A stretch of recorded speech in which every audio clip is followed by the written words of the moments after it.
letter, for receiving our letter. USA, USA, act now. USA, act now. Silence is complicit. Free Amhara political prisoners. We strongly condemn the forthcoming election.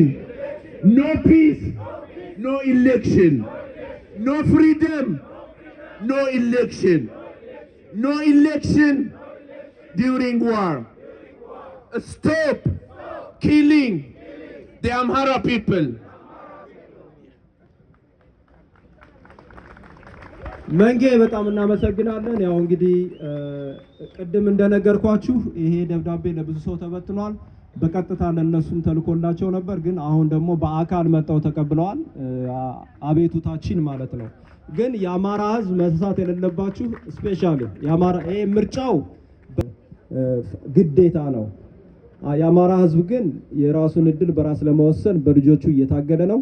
መሬት ላይ የፖለቲካም የወታደራዊም የራሱን ፓወር ብሎክ ሰርቶ እየታገለ ነው ያለ። ካሁን በኋላ በኢትዮጵያ የሚደረግ ማንኛውም እንቅስቃሴ አማራውን ያገለለ እንዳይሆን ልጆች ፈጥረናል። እሱን ለልጆቹ እናረግና እዚህ ግን የኛ የድርሻችን ፊናችን በፊናችን መወጣት የምንችለውን ነገር አሁንም በቅንነት በታማኝነት የአማራን የህልውና ትግል መደገፍ አለብን ነው።